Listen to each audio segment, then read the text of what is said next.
Enquanto estava no supermercado, eu dei uma olhadinha pro meu carrinho na hora de pagar. E eu vou colocar aqui uma foto depois.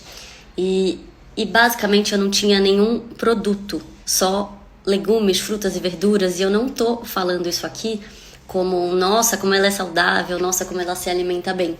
Mas isso me veio uma memória, assim, muito grande de 2 pontos, né? O primeiro, quando eu cheguei na Alemanha, me deu um desespero. E assim, eu lembro que eu pulava a parte de verduras e legumes no início e eu ia direto para a parte de industrializados achar o que era sem glúten. Então eu até me perdia, assim, do que de fato eu realmente gostava. Então eu lembro que eu comprava, tipo assim, biscoito recheado. Gente, nunca teve biscoito recheado na minha vida na infância, assim. Não é um negócio que eu gosto. Por exemplo, Oreo sem glúten. Não gosto de Oreo, gente. Já não gostava antes do diagnóstico. Isso não tem nada a ver com escolhas saudáveis ou não, tá? E o segundo ponto também que aconteceu foi a primeira vez que eu tive a minha casa, né? Eu morava com os meus avós aqui em São Paulo. E aí eu e o Otávio, a gente foi morar juntos. E decidimos juntos que na nossa casa não entraria glúten a maior parte do tempo, né? Ele tinha as cervejas dele com copos separados e eventualmente, muito raramente, porque até o macarrão quando a gente faz em casa é sem glúten e tudo mais, ele fazia alguma coisa pra ele. E a gente decidiu também juntos que quando as pessoas viessem nos visitar, porque graças a Deus a gente recebeu muitos amigos, muita família, a gente não servia glúten, porque seria muito mais difícil. Uma coisa é o Otávio fazendo um pãozinho e ele sabe exatamente como cuidar, ele lavava em outra pia, depois limpava a pia, enfim, eu confio 100% nisso. Agora imagina eu servindo para 4, 5 pessoas um monte de coisa com glúten. A minha vida não ia virar um inferno, assim, né, de ter que lidar com tudo isso. Aí, por descobrir na terapia, né, a necessidade que eu tenho de agradar, toda vez que eu recebia alguém em casa, seja para um jantar ou para, enfim, passar um tempo, eu entrava num modo quase que desesperado de eu preciso encontrar coisas na versão sem glúten que deixem essas pessoas felizes. E isso às vezes acontecia, às vezes não acontecia, mas eu entrava num modo quase que desesperador, assim. E na terapia também eu descobri o quanto que isso me afetava. Eu lembro que a minha psicóloga, maravilhosa inclusive, me seguiu no Por Aí Sem Glúten.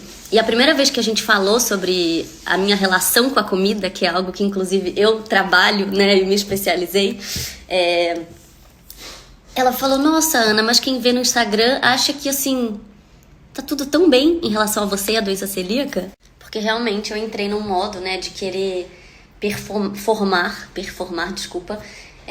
Eu não queria que ninguém sentisse pena, eu não queria que ninguém ficasse, nossa, coitadinha. Mas ao mesmo tempo eu também não queria que ninguém na minha casa ficasse, nossa, não tem nada de bom pra comer nessa casa. Então, nessa de pensar muito no outro, eu esqueci totalmente de mim. E aí hoje no supermercado, por que eu tô falando tanto assim, né? Quando eu vi que no meu carrinho tinham só coisas que eu gosto, e hoje a gente vai receber inclusive um casal de amigos aqui, e quando a gente pensou o que a gente ia servir, eu simplesmente sugeri uma coisa que é o que a gente gosta de comer e faz eventualmente para jantar ao longo da semana.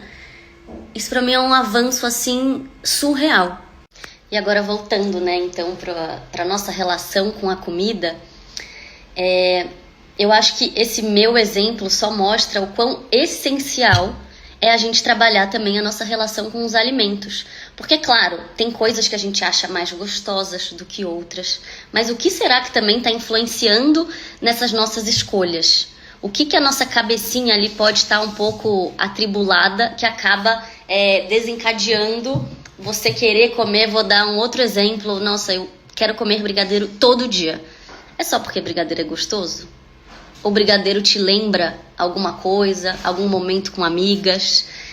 De novo, eu me usando de exemplo, quando eu mudei para São Paulo e fiquei longe da minha irmã e fiquei longe das minhas amigas, eu queria fazer brigadeiro o tempo inteiro. E às vezes eu acabava de fazer o brigadeiro e falava, eu só queria fazer, porque eu queria resgatar um momento que eu tive, uma memória afetiva.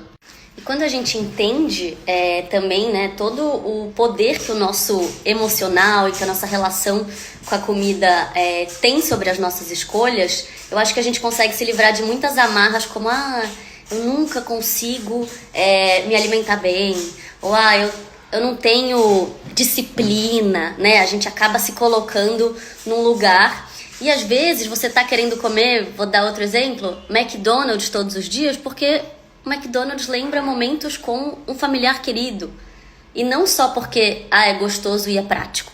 Então a gente também precisa olhar para essas questões na consulta. Então falei, mas eu queria saber também aí de vocês, além de quem tem nutricionista, mas também de quem tem psicóloga.